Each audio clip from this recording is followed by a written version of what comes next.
Hi guys, and on today's video we're going to be looking at my custom Nuprol Delta HPA build.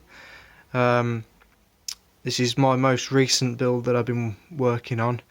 I'm going to sit down and have a little overview of this.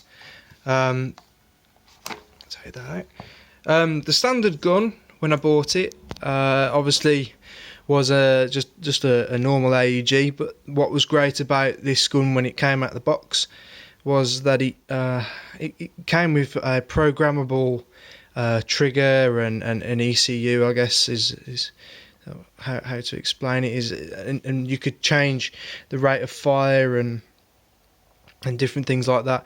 The gun itself from standard was absolutely faultless. If you follow me on Instagram, you'll know that I use this quite a lot. Definitely at Milsims I used it, and it was quite a cheap gun really. I think it only retailed around £200, which was brilliant really for the price, and it outranged a lot of more expensive guns that I've got in the cupboard in the other room.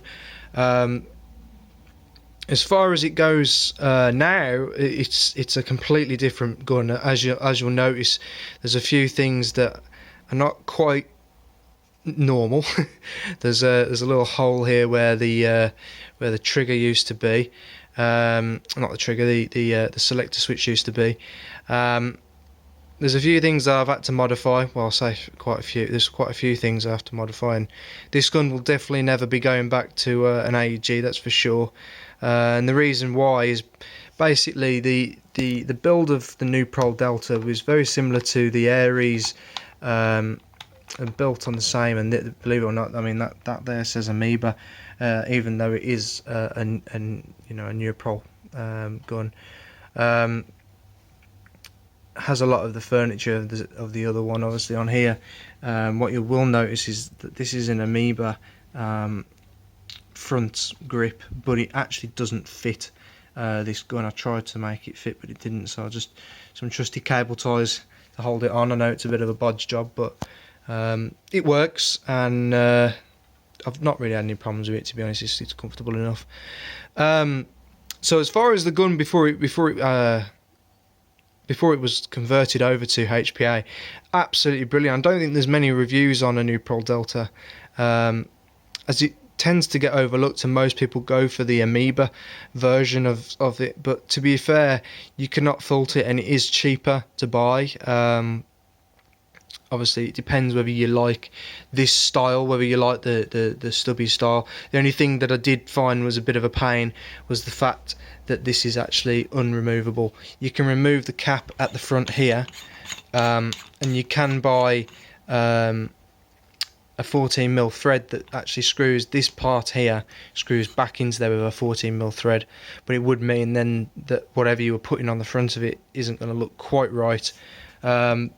I've played with a few ideas of maybe putting some burlap on it and making it into a DMR, but there's not really what it's designed for really.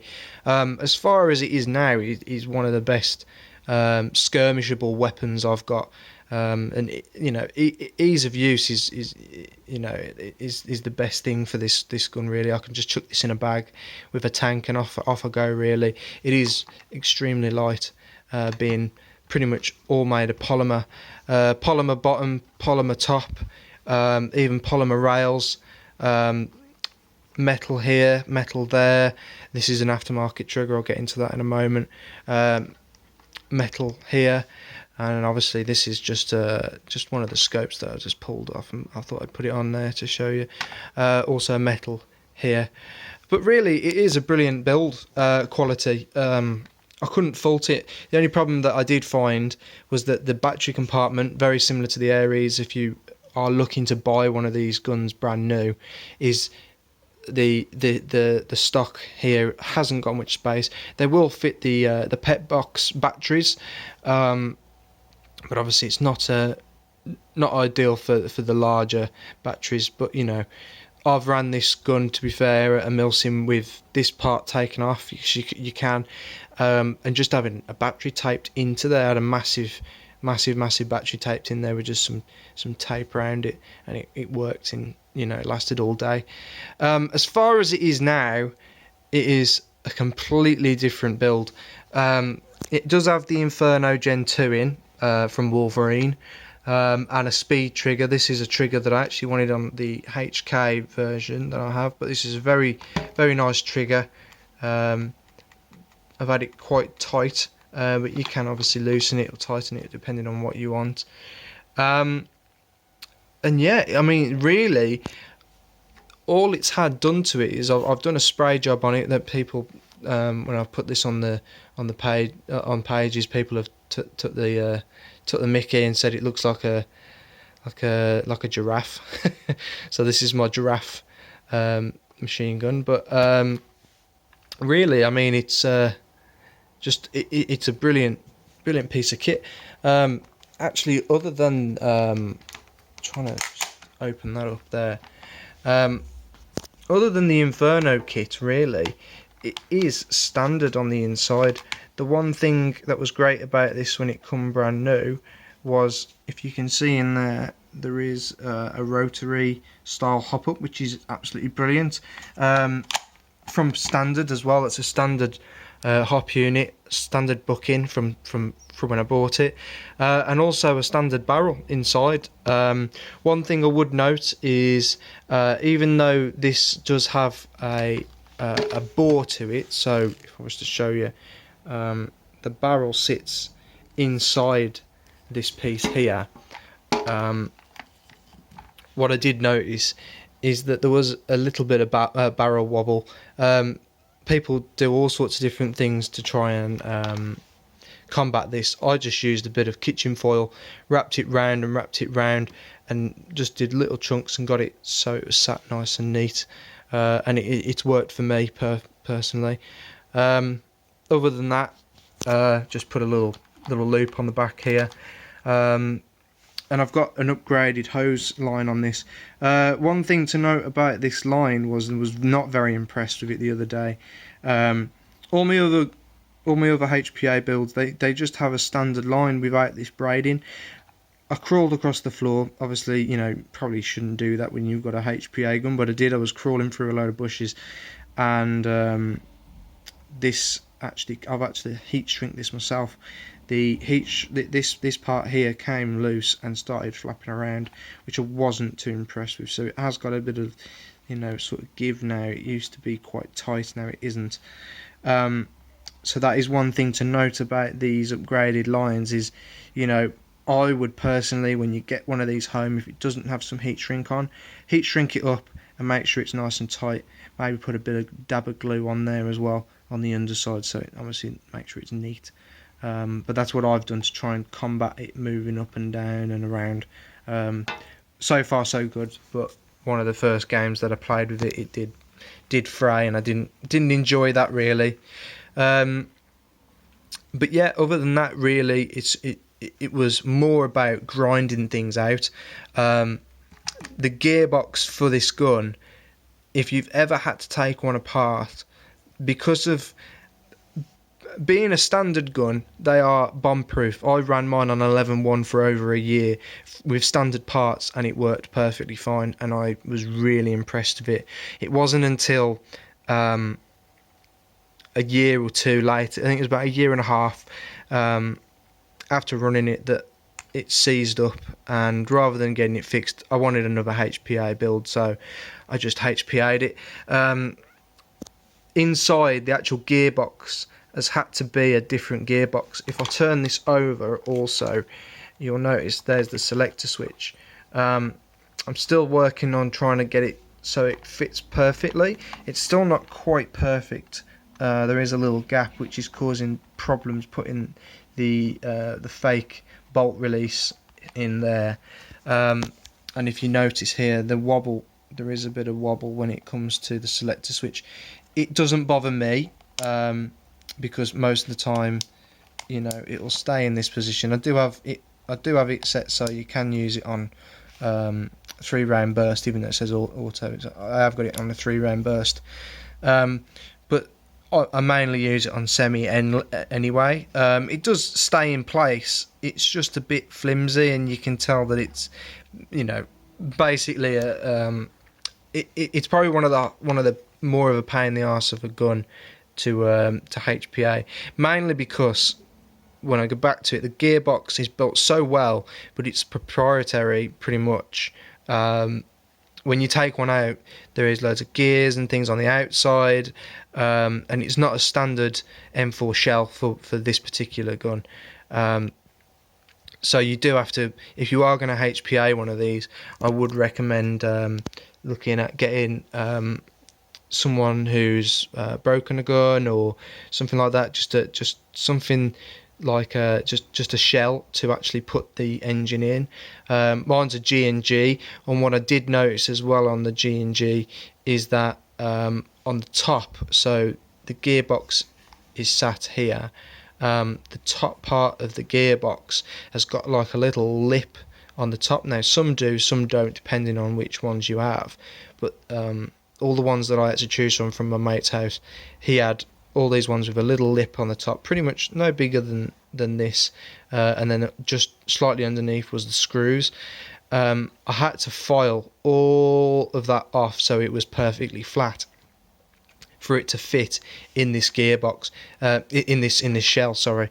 And also as well to note is there around by this pin here, there is a few reinforcement pieces of plastic, again lips like this, that you do have to grind out. So just be aware that if you are going to be HPAing one of these builds, that they're a great gun to be HPA'd. I've had brilliant accuracy and everything, you know, still standard hop units and things like that, so perfect weapon to be HPA'd, as long as you're aware that you're going to have to grind things, and once you start grinding there is no going back. That gearbox will not sit flush in there again afterwards, which is what I've noticed now.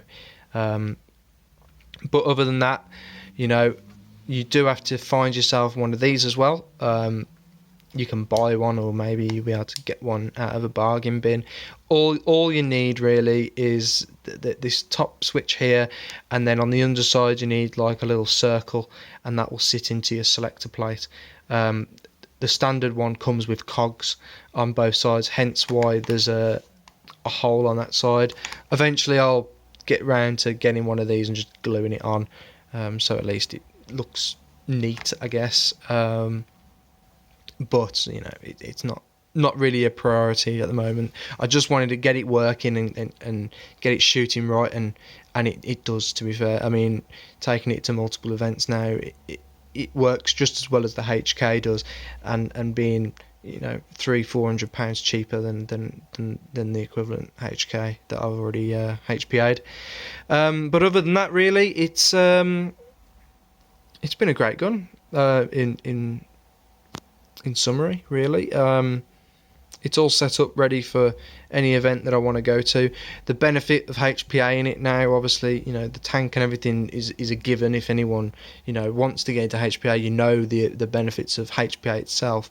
One benefit when it comes to this gun, as well as the HK that was on previously on the channel, is that this battery compartment is only so big. It might look big on the camera, but it really isn't. It's about as big as if you've ever had to use a pet box battery.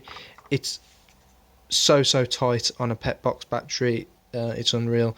Now I use the very tiny little, you know, 250 or 200 size lipos, and they're only about this big, so you can put 3 or 4 in there, and you can be good to go. I mean, you only really need one for a game day, but I always have a few on me just in case.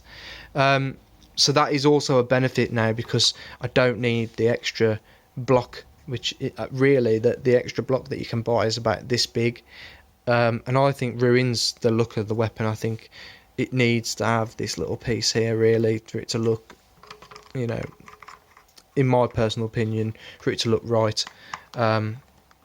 Not to say that they don't look bad, you know, they look bad with the other ones, but I prefer the way it looks. So yeah, really, that's the summary. As a standard weapon, absolutely brilliant. it's just enhanced as a HPA weapon, really. This one will not be leaving my side, really. I really do enjoy using this one. And also, I will be doing a little bit of a test to see whether I can try and make it a little bit more silent, as the barrel does come to the end of the suppressor. So whether I shorten the barrel down or whether I extend and have it a longer weapon, I think that might look a bit daft being that high, but if you're going for silence, you ain't going to be that bothered, I guess, if you're taking it to an event. So, but yeah, the one downside I will say just before I go is mag capacity, compatibility. Sorry, not capacity. These are obviously the D-Boy mags. I've featured these in a lot of my videos. I have noticed that the Nuprol high cap magazines, the PMag type, they do feed, but they're not the best. They do tend to wobble a lot when it comes to using it in this gun. Now, a lot of people have said, "Oh, put Velcro, or like the soft side Velcro on, or something like that, or some type of foam to try and stop it from waggling around." The problem is with that is, because I use so many different M4s, that doesn't really apply to me, because the PMags don't wobble in my other gun, so putting it into that one would ruin the effectiveness it would have in my other guns. So one thing to note is, if you are adding this, or say for instance you're buying this as a first gun, just look at the standard M4 magazines. That these fit and they do not wobble. Obviously that's not all the way in, I'm not going to put it all the way in, but they don't wobble as much and they tend to feed every time. So one thing to note. Anyway guys, that's enough from me. If you like this video, I know it's a bit longer, but this was more of a bit of a complicated build. If you have any questions or anything, just let me know in the description below, and please like, subscribe, and ding the bell for more videos. Cheers guys, thanks for the support, bye.